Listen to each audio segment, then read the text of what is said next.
All right, let's move on to some questions and answers. We've heard from them, so let's hear from our respective ministers and officials here today for questions that you may have to ask. So I'm going to go straight over to our minister from Namibia. Thanks very much. I'm Merci beaucoup. Je Becky m'appelle Rebecca Kapitié, Njiriojo, Deputy Minister of ministre délégué pour l'enseignement supérieur, la formation et l'innovation en Namibie. Je vais poser une ou deux questions, peut-être trois. La première question, c'est avec la plus simple.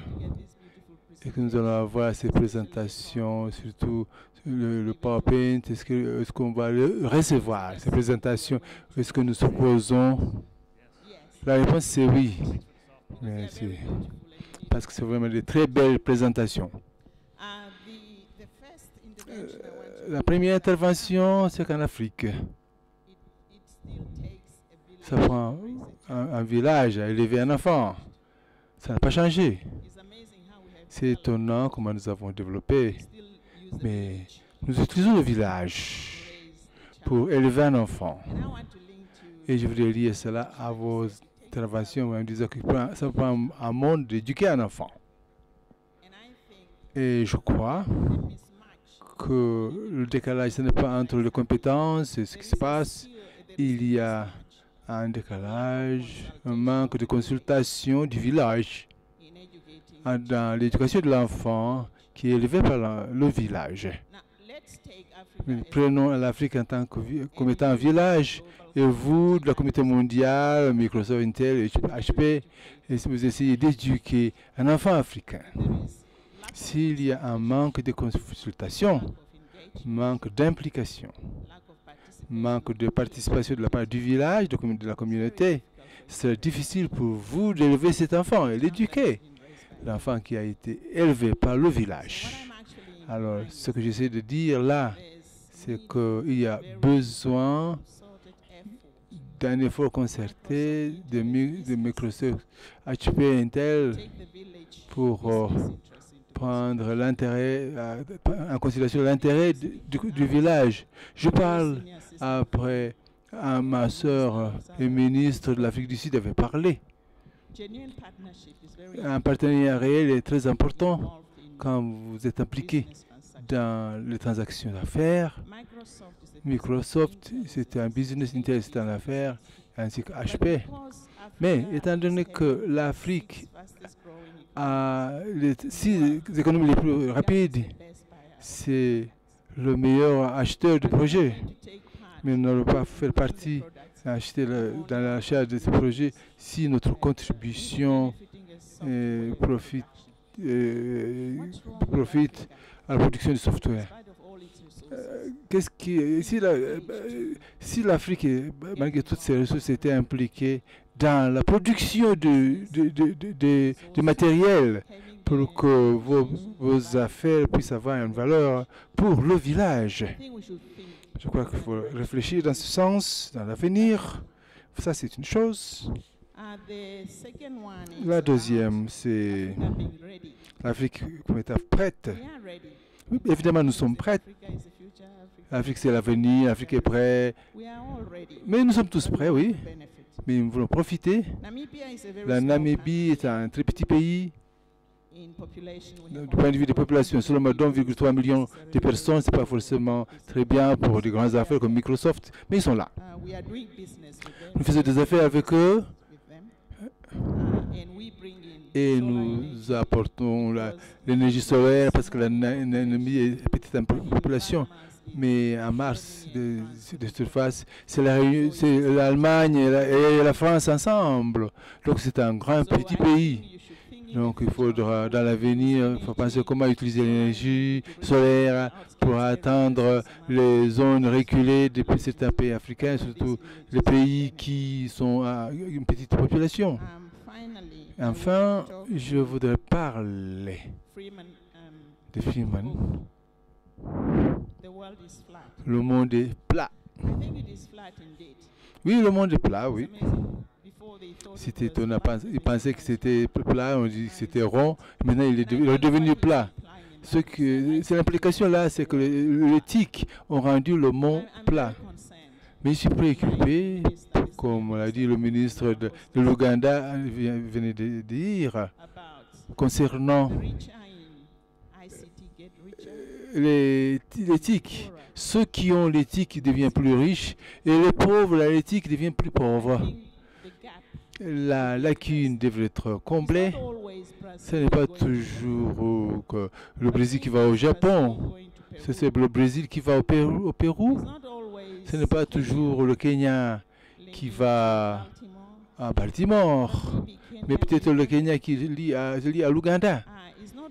Ce n'est pas toujours l'école qui va aller faire sa présentation, sa façon de s'occuper des ordinateurs, que je n'ai pas forcément. Mais c'est comment cette école du village est liée à l'autre école du village. Vous, en tant qu'affaire, vous devrez travailler envers cela. C'est comme si une école est très privilégiée, qui a des connexions avec Microsoft, Baltimore, Intel, etc. Mais le village suivant, il est démuni, qui n'a pas accès à tout ça. Donc, ce sont des gens qui vont rendre le monde plat. Les gens de bicyclette n'ont pas accès à tout ça. Je vous remercie.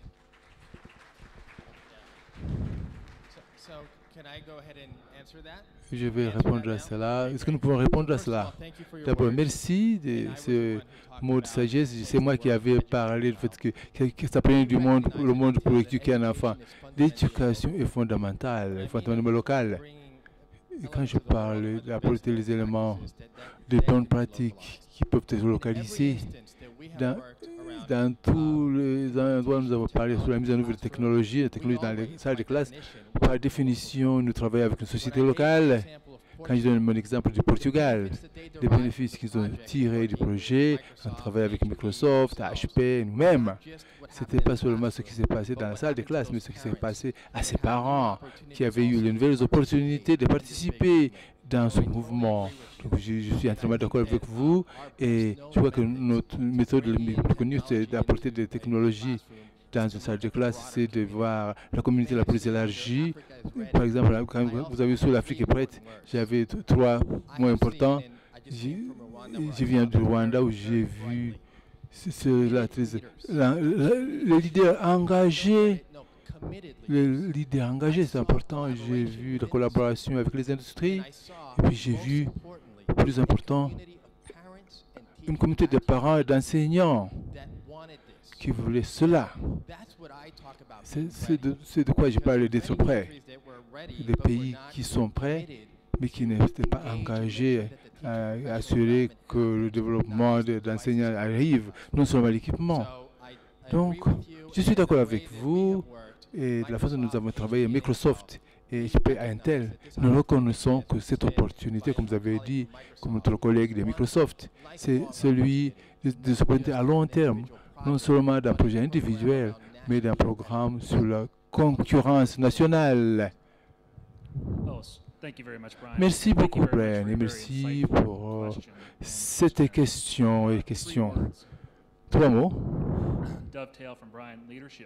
Le leadership est très important. Il faut qu'on commence du dessus, mais à travers le leadership que nous voyons, que nous avons vu des systèmes réussis, des partenariats au niveau industriel, comme ici, mais le partenariat public-privé est très important pour établir un environnement favorable. L'innovation, c'est essentiel. L'innovation ici, il s'agit qui est mené par l'Afrique. Parce que comment est-ce que nous pouvons prendre cette innovation et sauter les générations et avancer l'Afrique comme étant une Afrique qui peut être en concurrence avec elle-même. Cette innovation est ici aujourd'hui, mais le fondement est ici aujourd'hui et nous voulons vraiment être en partenariat avec vous.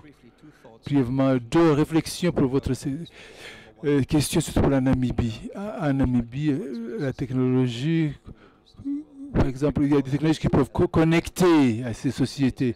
Mon collègue est là, il peut partager plus d'informations avec vous sur comment faire cela possible. Si cette connectivité qui est facile à déployer, qui peut permettre à une communauté, qui peut permettre à votre village d'avancer.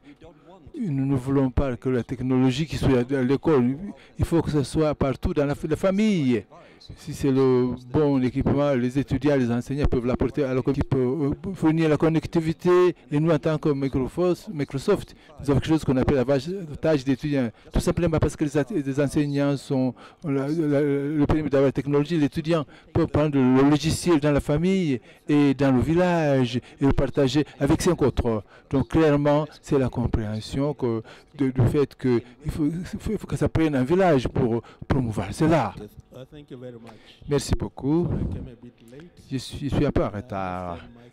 Et mon collègue ici avait déjà parlé. Dans le cas où je répète ce qu'elle avait dit, excusez-moi, ne soyez pas offensés. Je m'appelle Tiko Tokboa. Je suis professeur d'ingénierie électronique et d'ordinateur. Avant qu'il y rejoigne, j'étais enseignant. Quand je vois certaines de ces diapositives, comment on dit, le monde avance dans l'économie de fabrication vers la connaissance, le savoir, une économie de savoir. Parlant du point de vue de l'Ouganda, je sentais attristé. Très attristé, parce que beaucoup de choses présentées ici, c'était comme si j'étais dans une école, dans une classe de MBA en Europe. À l'heure actuelle, même quand nous voulons nous impliquer, impliquer nos parents à travers ces enfants qui vont présenter ces technologies, etc. Mais ils ne sont pas prêts les parents ne sont pas prêts pour les enfants. Ces équipements ne sont pas prêts pour que les enfants impliquent les parents dans notre situation. Je peux parler de l'Ouganda. Je crois qu'une approche plus appropriée serait pour que nous impliquions avec HP, avec Intel, avec Microsoft et fournir des plateformes ici qui peuvent être utilisées par les enfants pour avoir accès à ces savoirs formidables, pour que ces enfants puissent, à travers les enfants, peuvent vraiment transmettre cela aux parents. Parce que quand je vais au village, quand il vient à mon village, mon fils, qui est ingénieur logiciel, ne va pas pouvoir parler à grand-mère, à l'oncle dans le langage qu'il aura acquis. Et à travers ce canal, je ne vois pas que ces technologies puissent nous aider à avancer. J'aurais aimé voir une situation où vous m'offrez l'opportunité d'avoir une politique en Ouganda qui permet à chaque enfant d'avoir un laptop ou cet équipement de $100. C'est à ce point-là où nous allons pouvoir entrer dans cette société afin de rendre notre société avancée. Donc, avoir accès au savoir, peut-être nous distancier de fabrication, cela est insuffisant. Je ne sais pas ce que disent mes collègues des autres pays, l'Afrique, mais j'aurais aimé sortir d'ici, aller au Parlement, et en disant que nous voulons une politique demain qui permettait à chaque enfant d'avoir ce petit équipement. Ça peut coûter $100 et peut-être 18 millions d'entre eux. Ça serait un bon marché, un marché pour chacun d'entre vous. Est-ce que nous pouvons aller dans ce sens? Je dis cela parce que ma soeur de l'Afrique du Sud, qui agit comme avocat du diable et parler de la même chose. Si vous venez fabriquer ces choses, ces techniques ici, d'autres qui n'auront pas eu l'occasion d'aller là-bas, vont pouvoir avoir de l'emploi et des connexions, et d'autres aussi seront employés. Est-ce que nous pouvons examiner cette possibilité?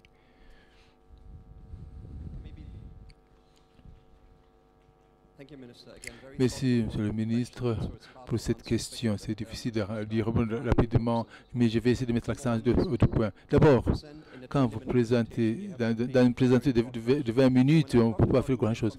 Donc, quand je dis d'aller d'une industrie de fabrication à une industrie de savoir, nous allons continuer à fabriquer dans l'avenir. Vous allez produire des laptops, des ordinateurs, des écrans de télévision, etc. La façon de les produire, ça va changer dramatiquement les compétences qui sont nécessaires pour l'industrie de fabrication change. Je ne veux pas faire cette déclaration. On peut avoir une discussion séparée sur ce que cela veut dire pour le continent africain, etc. L'autre défi, c'est que nous voulons que chaque étudiant, chaque enfant puisse... Mes collègues en parleront plus dans l'équipement. Mais ce que je voudrais dire, c'est qu'une chose qui est importante à comprendre, même si nous donnons un équipement à chaque étudiant, les parents n'en auront pas. Donc, ce qui est important encore, c'est ce que j'appelle une identité numérique pour chaque enfant. Parce que le monde d'aujourd'hui aussi, à travers l'ordinateur, ce n'est pas seulement Microsoft qui nous permet d'avoir accès à cette capacité à tout équipement qu'on peut y avoir, à l'école, au travail, au café Internet, partout. Donc, ce n'est pas une question d'équipement, c'est une question de capacité de faire de l'ordinateur disponible, d'identité numérique qui soit pertinent pour les étudiants, pour les adultes, pour tout le monde. Merci beaucoup pour cette question. HP est prêt à s'impliquer dans la conversation concernant avoir une assistance durable du point de vue éducatif, ce qui permet vraiment un apprentissage à long terme pour la vie. Donc, du point de vue des objectifs, d'établir des politiques, c'est là où nous voulons nous impliquer avec différents pays. Maintenant, pour ajouter sur le commentaire fait par mon collègue, créer des apprenants à long terme pour toute la vie, nous ne pouvons pas vraiment trop en parler. On ne peut pas ignorer les adultes, les parents, le village. Comme exemple, nous avons déployé des équipements aux étudiants en Inde. Nous avons coordonné cela avec l'apprentissage en ligne, qui s'appelle DOCS, pour pouvoir avoir leur accréditation à l'université, ce qui nous a permis d'élargir la valeur de l'investissement, non seulement aux étudiants eux-mêmes, mais aussi à l'environnement qui soutient ces étudiants pour leur permettre cet apprentissage pour la vie. Merci beaucoup. Je voulais remercier pour cette question et puis j'ai posé une autre question. J'avais mon collègue de l'Ouganda, Alex. Je crois qu'il faut créer des usines dans la salle de classe. Il faut que les blocs de construction, pour créer l'entrepreneur plus tôt. L'usine, ce ne sera pas l'usine HP, c'est vraiment Microsoft. C'est ce qu'ensemble nous pouvons créer, construire pour que vos enfants sont les créateurs de ce qui va se passer ici en Ouganda et prendre cela au niveau suivant. Donc créer une seule usine, ce n'est pas cela, c'est fournir cette capacité aux enfants, aux enseignants dans la salle de classe. Et je suis d'accord avec vous, je vais lancer un défi à mon collègue d'Ouganda à m'aider dans ce processus pour que nous puissions travailler ensemble pour créer ce type d'usine, de logiciel si vous voulez, dans la salle de classe. Mon nom, je m'appelle Sandra de Mozambique. Je suis directeur de l'enseignement supérieur du ministère des Sciences et Technologies, de l'enseignement supérieur et de l'éducation professionnelle. Merci beaucoup pour votre présentation votre présentation. J'ai une question pour vous. J'ai 3 questions, mais la plus importante, c'est celle-ci. Le Mozambique est un pays en Afrique subsaharienne, 25 millions de personnes, et 40% de cette population sont illettrés. Et nous avons le problème d'éradiquer l'analphabétisme dans notre pays. Et ma question à vous, c'est comment est-ce que nous pouvons, comment est-ce que vous pouvez aider nos gouvernements à éradiquer l'analphabétisme dans notre pays pour avoir la technologie, à travers la technologie d'ordinateur. Par exemple, HP, Intel, Microsoft, qu'est-ce que vous pouvez faire pour nous aider, pour pouvoir éradiquer l'analphabétisme? Deuxième question, c'est plus dans mon domaine, c'est de voir comment vos sociétés, avec l'influence internationale, comment aider nos gouvernements à croître la contribution d'un secteur de 7%, comme vous pouvez voir ici, dans un de transparent,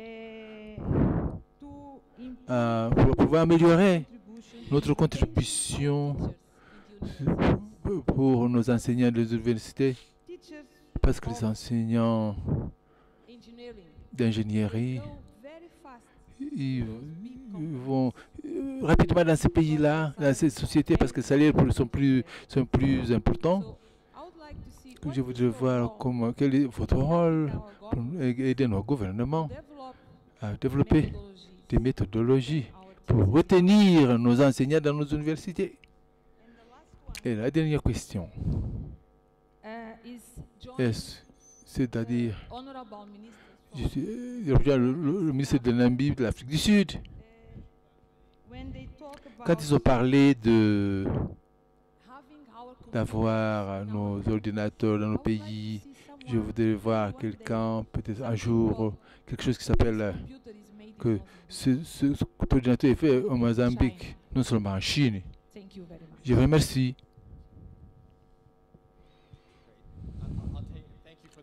Merci pour la question. Je vais essayer de répondre. Mes collègues vont y ajouter.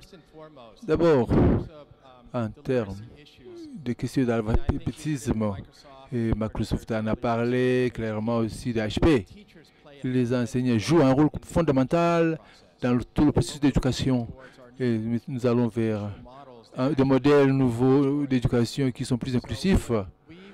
Donc, ce que nous allons faire à Intel, d'abord, c'est de nous engager avec vous concernant vos programmes, parce que tous ces programmes sont vos programmes et nous jouons un petit rôle. Et ce que j'apprends au Rwanda et dans tous les endroits, c'est qu'il y a le plan cadre qui identifie un nombre de livrables. Vous pouvez aider dans ce processus en partager et vous pouvez collaborer entre vous-même dans ce genre de processus de planification et nous pouvons y contribuer en termes de pouvoir fournir, par exemple, le savoir sur le curriculum, etc. Comme ça rapporte au dernier point d'avoir un équipement qui est fait dans vos pays. Moi, j'aimerais voir un équipement qui a été conçu dans vos pays, parce que ça c'est le niveau de propriété intellectuelle, c'est le niveau de génie où vous n'êtes pas tout simplement créé, de concevoir, pas tout simplement consommer, mais créer. S'il y a cette opportunité qui se rapporte aux usines dans les écoles, et je suis d'accord. Et je suis vraiment passionné pour cela. Merci pour cette question. Si je parle d'abord de la question, d'abord HP est un partenaire qui devrait vous aider à réaliser vos objectifs. Étant donné notre expérience, on travaille avec les ministères partout dans le monde, nous avons développé une série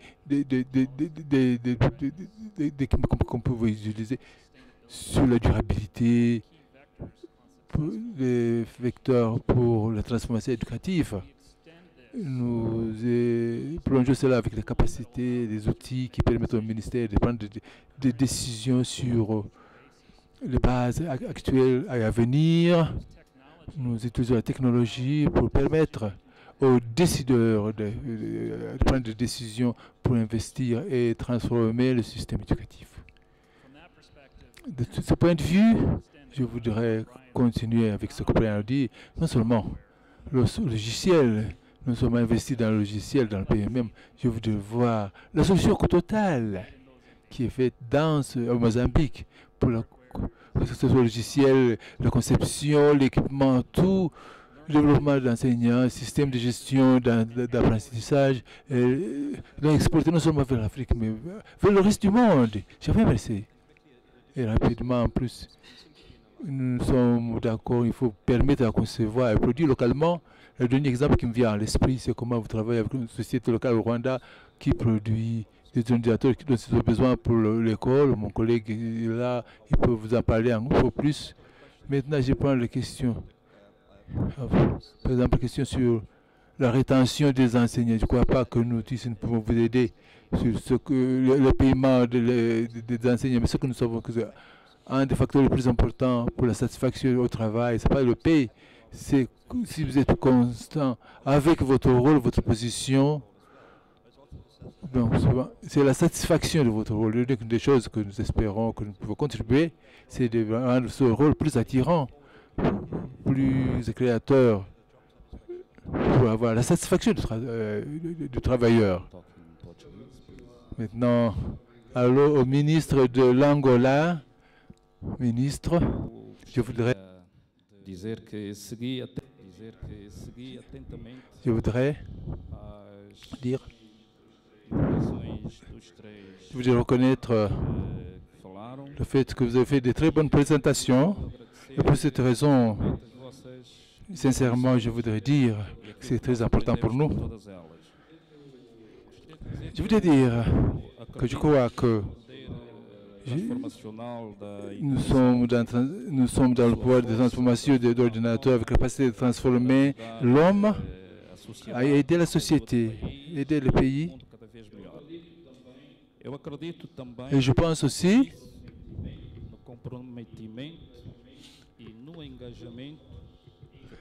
il y a un problème là.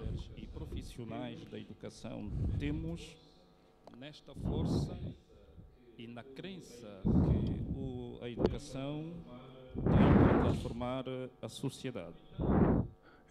Désolé, les francophones, la traduction ne vient pas. Nous sommes désolés, là, il y a un problème de traduction. Je crois que nous n'impliquons pas les adultes.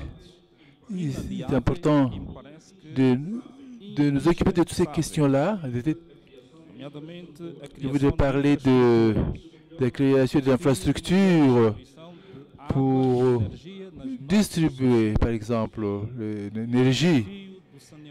Par exemple, il y a la question d'assainissement, il y a le chômage. Donc, ce sont les conséquences du système éducatif. Pour moi, stimuler la production, il faut engager plus les éducateurs, les universités. C'est la seule façon de résoudre nos problèmes et avoir des résultats. Il faut analyser, impliquer les gouvernements, le secteur privé. Je crois qu'il y a une confusion parce que nous ne partageons pas, nous ne divulguons pas l'information.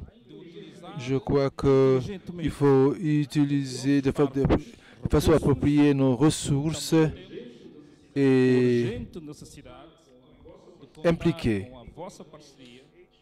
l'HP, Intel, Microsoft pour que nous puissions atteindre nos objectifs.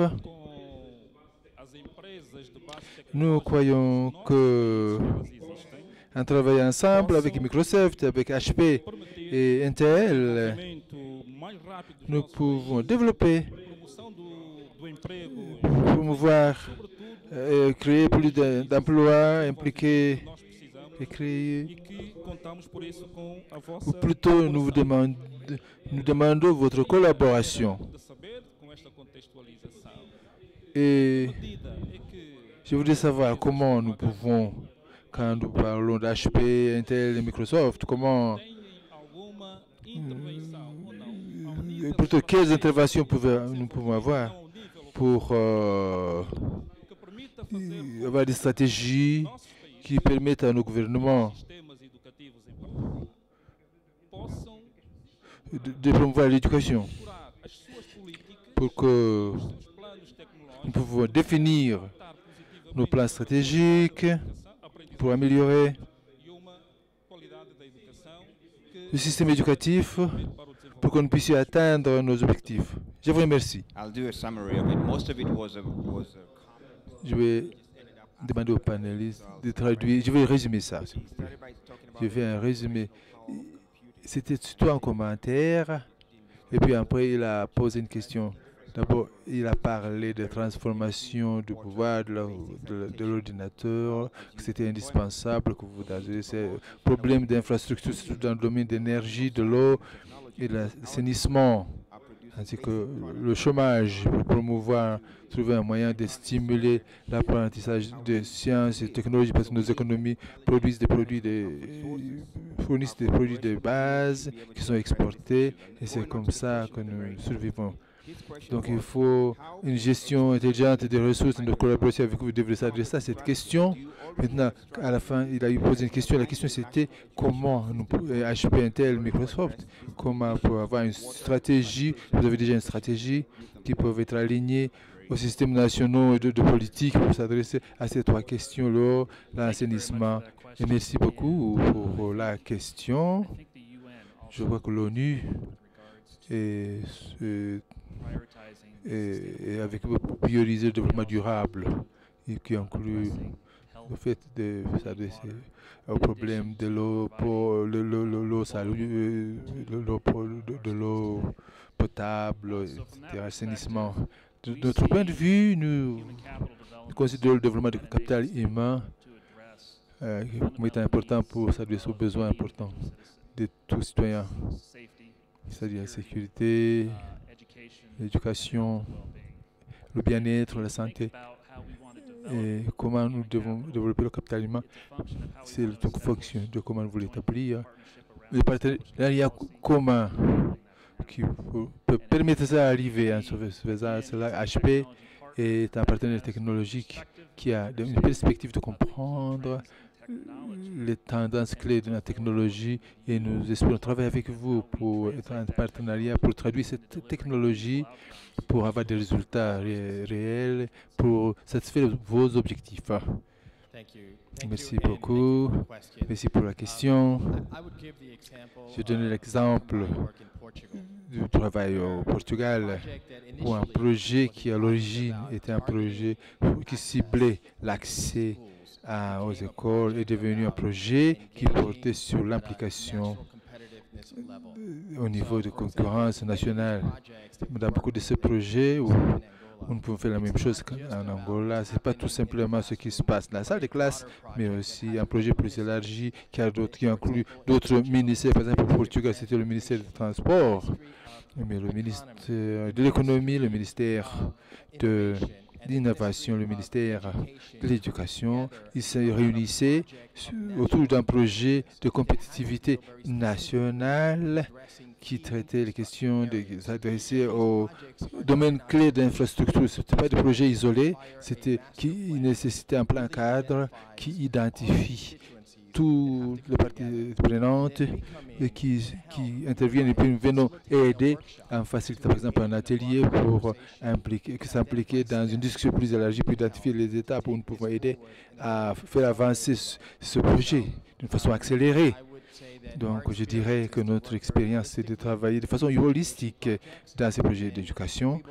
Et nous croyons que ce type d'opportunité pour faire intervenir la technologie à la salle de classe, c'est un programme qui concernant la compétitivité nationale et l'innovation, où nous voulons participer avec vous. Madame la ministre, les questions que vous posez sont des questions brûlantes. Ce n'est pas seulement le système éducatif, mais il faut que ce soit plus élargi.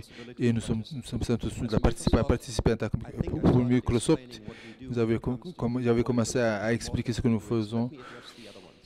Je peux parler. Nous avons un autre programme qu'on appelle le programme d'innovation, où délibérément nous cherchons des sociétés jeunes de l'Afrique que nous aidons à accroître pour résoudre les problèmes africains.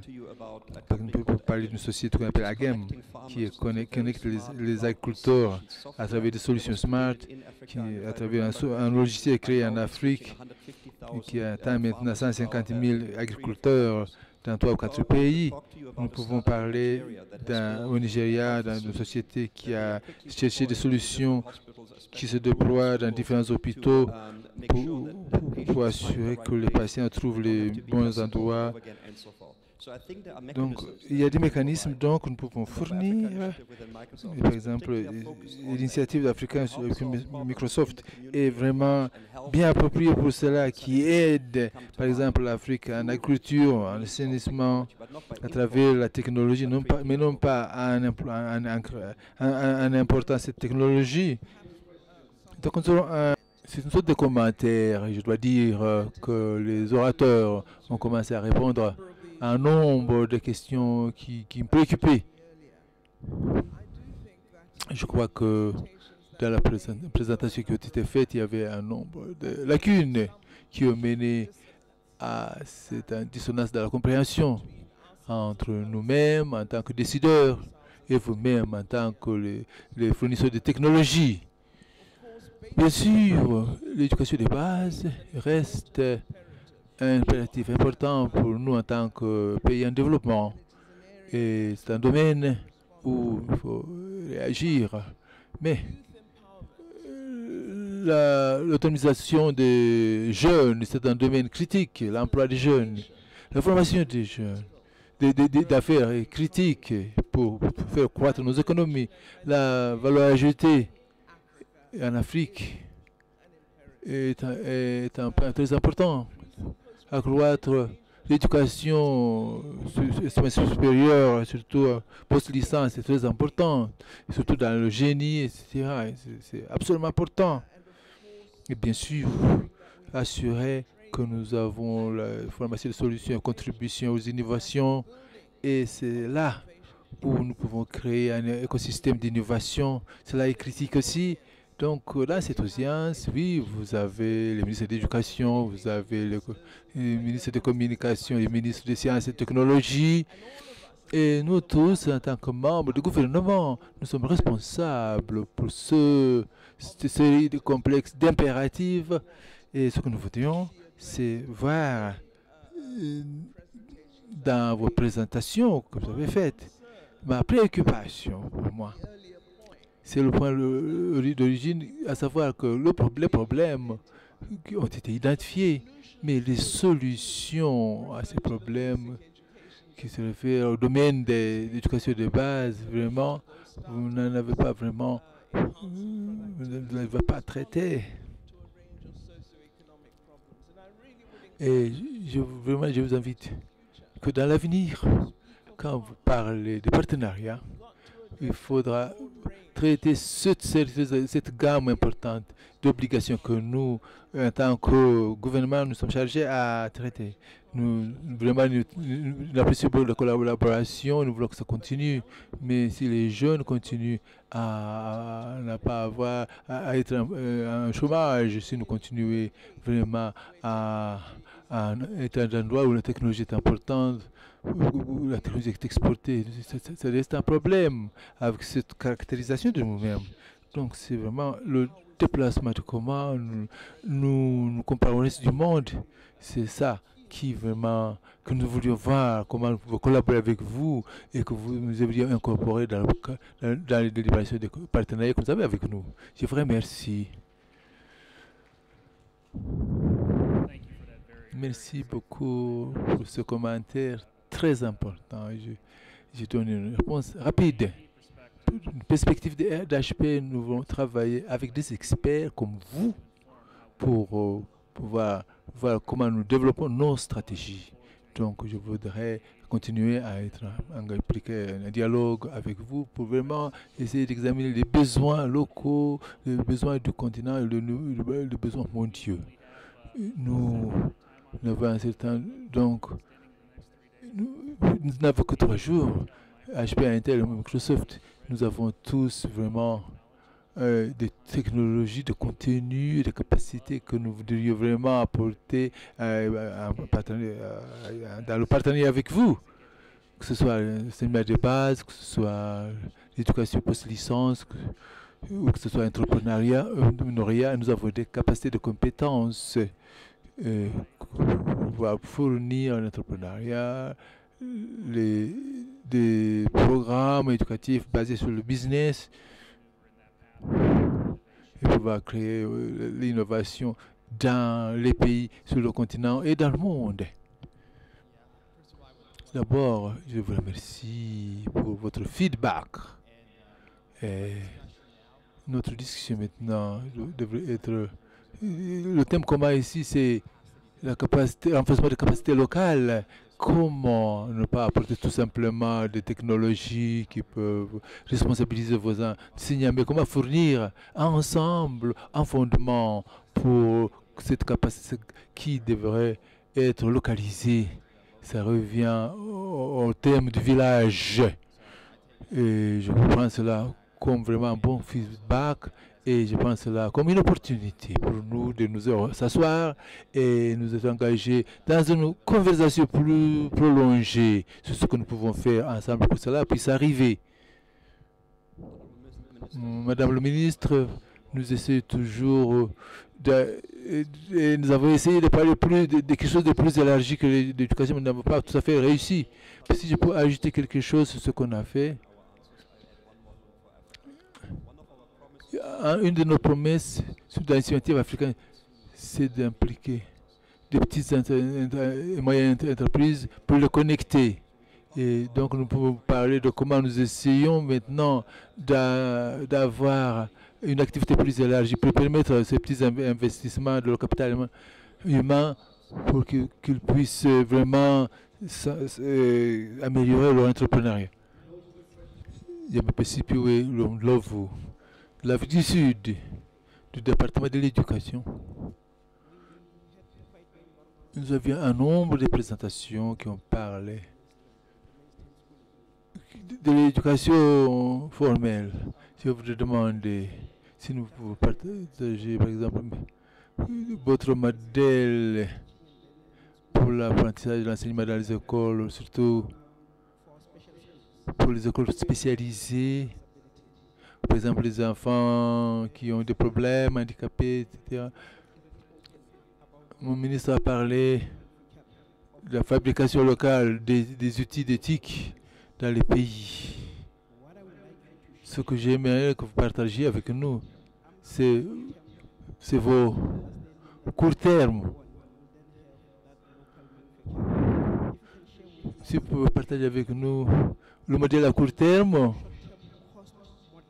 le modèle de coût pour le déploiement d'éthique dans les écoles, parce que une chose qu'on aimerait éviter, c'est l'intention de tous les gouvernements, comme cela a été dit, de fournir l'éthique pour l'enseignement. Mais nous ne voulons pas faire de l'éducation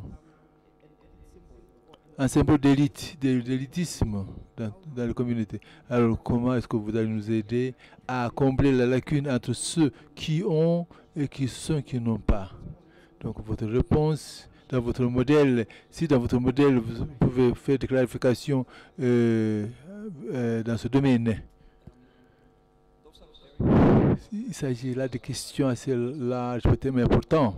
D'abord, lorsqu'il s'agit des enfants avec des besoins spéciaux, la technologie est bien appropriée, surtout la technologie d'aujourd'hui, de faire des différences dramatiques. Et quiconque est intéressé pouvait nous voir après, parce que la réponse est trop longue. Par exemple, dans notre technologie maintenant, nous pouvons avoir tout handicap visuel, d'ouïe, par exemple. Il y a tant d'équipements, il y a différentes solutions qui sont agréables pour ce groupe de personnes. Et puis, la réponse, maintenant, les scénarios peuvent être très différents. Du côté du logiciel, une des choses que Microsoft a fait, c'est que nous croyons que l'éducation est un domaine où il faut investir pour les résultats que nous désirons. Donc, il y a différents modèles.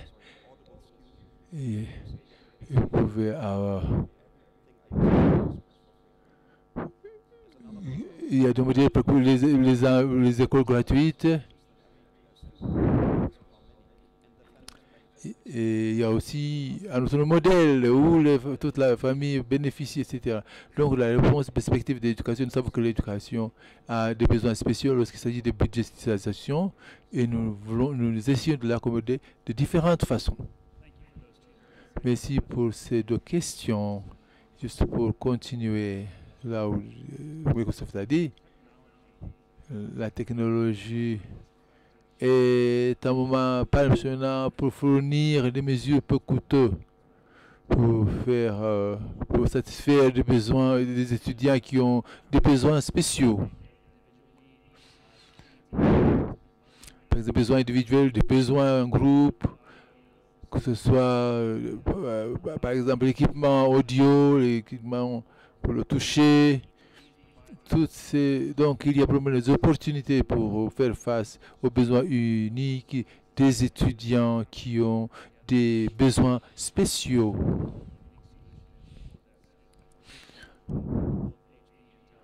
Donc toutes les trois sociétés, nous avons vraiment des technologies pour fournir des solutions pour ces élèves et étudiants spéciaux. Quant à la deuxième question, nos solutions à court terme, c'est vraiment d'être en partenariat avec vous en tant qu'expert de l'industrie afin de comprendre là où nous pouvons aider à vous soutenir en utilisant la technologie. Comment vous pouvez créer des politiques et des modèles efficaces et efficients pour utiliser les TIC à partir de l'équipement jusqu'au développement de l'enseignant, l'application de l'enseignement. Il s'agit de composantes critiques où nous allons mettre l'accent à un court terme avec vous pour pouvoir trouver des solutions. Merci pour la question. C'est un sujet qui nous tient à cœur. Nous croyons que la technologie peut jouer un rôle important dans le domaine des besoins spéciaux. Donc, des milliers d'écoles qui ont mis la technologie pour aider ces enfants, même jusqu'au travail que nous avons fait pour, par exemple, l'équipement de Stephen Hawking, par exemple, qui a utilisé la technologie à communiquer vers le monde. C'est un sujet qui nous tient à cœur parce que nous croyons que la technologie peut vraiment avoir un impact. Ce n'est pas tout simplement dans les villes, mais des exemples en Bolivie où les petites écoles, vous avez des enfants avec des besoins spéciaux qui les ont fait participer. Et donc, la technologie peut faire cela. Concernant ce que nous pouvons apporter, nous avons des méthodologies qui peuvent être localisées, apprivoisées. Pour le développement, par exemple, de comprendre l'infrastructure d'éthique qui devrait être disponible, travailler avec les écosystèmes locaux. Donc, notre contribution, si on peut voir différents projets qui ont eu lieu, c'est la capacité d'impliquer et produire, aider à produire l'écosystème local pour la technologie, l'apprentissage. Merci beaucoup. Je m'appelle Elisabeth Maja, du ministère des Recherches scientifiques et de l'Innovation du Cameroun. Je voudrais remercier les orateurs. Nous parlons du niveau d'entrée, mais il y a une série d'étudiants qui sont innovateurs. Je voudrais savoir dans vos sociétés comment est-ce que vous pouvez renforcer ces étudiants qui ont des talents qui sont souvent ignorés. Quand un enseignant intervient, ils sont plus avancés que les autres. Est-ce qu'il y a moyen Est-ce qu'il y a un logiciel qu'on peut leur donner au ministère des Sciences qui s'occupe de cela? Par exemple, comment encourager les talents de ce genre d'enfants? Je dois vous dire que nous avons besoin de gens comme vous. Comment est-ce que vous pouvez intervenir pour aider quelqu'un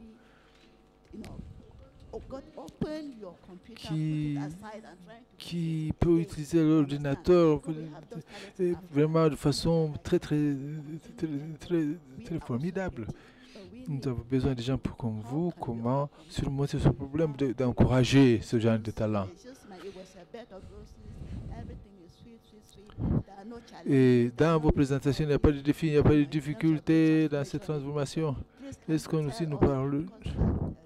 Parce que nous voulons savoir quelles sont les difficultés. Comment est-ce que nous pouvons, par exemple, résoudre nos problèmes en utilisant la technologie? Merci beaucoup. Comme nous savons, résoudre ces problèmes qui sont énormes dans cette salle, il n'y a pas une seule solution. La technologie permet à traiter ces problèmes au niveau macro. En tant que leader de technologie, nous être en partenariat avec vous pour résoudre ces problèmes. Pour donner un exemple, comme j'ai dit plus tôt, en Équateur, la formation des enseignants est essentielle pour autonomiser les enseignants, pour qu'ils deviennent à l'aise avec la technologie.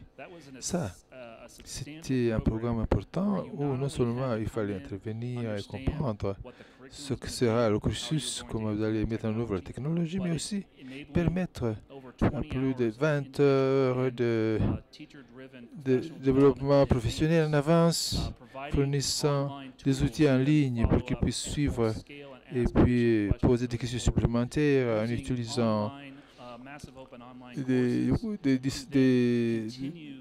programmes en ligne pour continuer le développement au-delà des formations initiales.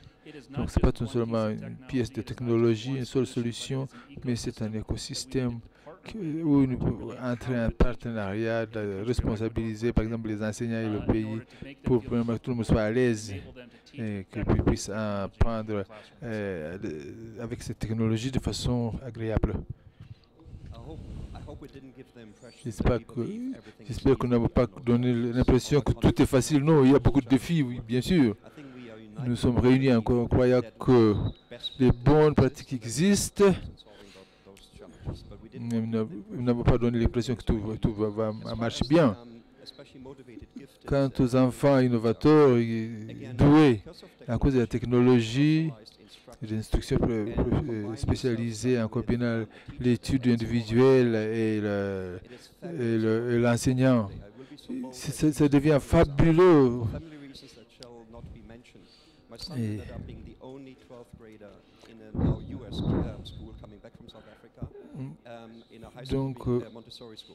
donc l'enseignant doit, il y a un cas en Afrique du Sud où un enseignant a pu suivre un enfant qui était très doué et en utilisant différents équipements, la technologie lui a permis de gérer tout cela dans un seul environnement de salle de classe. Les enseignants peuvent obtenir une nouvelle série d'équipements qui peuvent être utilisés. La technologie facilite la tâche de l'enseignant. Vous avez parlé du fait que beaucoup d'enfants il y a des enfants qui commencent à prendre le matériel immédiatement, mais avec la technologie, et la technologie rend donc le travail plus facile. Et on peut personnaliser l'expérience pour un enfant qui veut avancer plus rapidement et un enfant qui n'obtient pas l'information la première fois, il peut retourner à ce continent. Donc il y a une nouvelle méthode qui peuvent être mises en œuvre à travers la technologie. Quant au dernier point, quant aux défis, il y a beaucoup de défis, bien sûr. Et une chose que vous devez savoir, c'est que on n'est pas en retard, nous sommes tous au début du début. Il n'y a pas de pays que je peux signaler. Il y en a déjà visité 97. Et il n'y a pas de pays qui disent que ces gens ont tout fait. Voici la recette. Non. Pour chaque succès, il y a des échecs aussi. Mais je vais vous donner cette citation de l'Argentine. La dame qui était en charge du programme en Argentine a dit une fois: il s'agit d'un projet difficile parce que pour chaque étape que nous prenons, il y a 3 personnes qui disent que vous êtes trop rapide ou trop lent. Il y a des enseignants qui disent que vous ne donnez pas assez et d'autres qui nous donnent trop de travail. Mais dans tout cela, elle a dit que le plus important, c'est de le faire. Le risque le plus important en Argentine, c'était de ne rien faire. C'était le plus grand risque. Même s'ils échouaient, ils pouvaient apprendre de cet échec et voir où ils ont bien réussi. Donc, il faut toujours prendre la première étape. Donc, il faut collaborer dans l'industrie pour l'engagement du gouvernement et la communauté des parents et des enseignants. Nous avons besoin de ce courage de pouvoir... Parce que ce qui est en risque, c'est l'avenir de nos enfants. Et nous allons travailler avec vous pour que vous puissiez apprendre de ces échecs et pour que nous puissions tous réussir.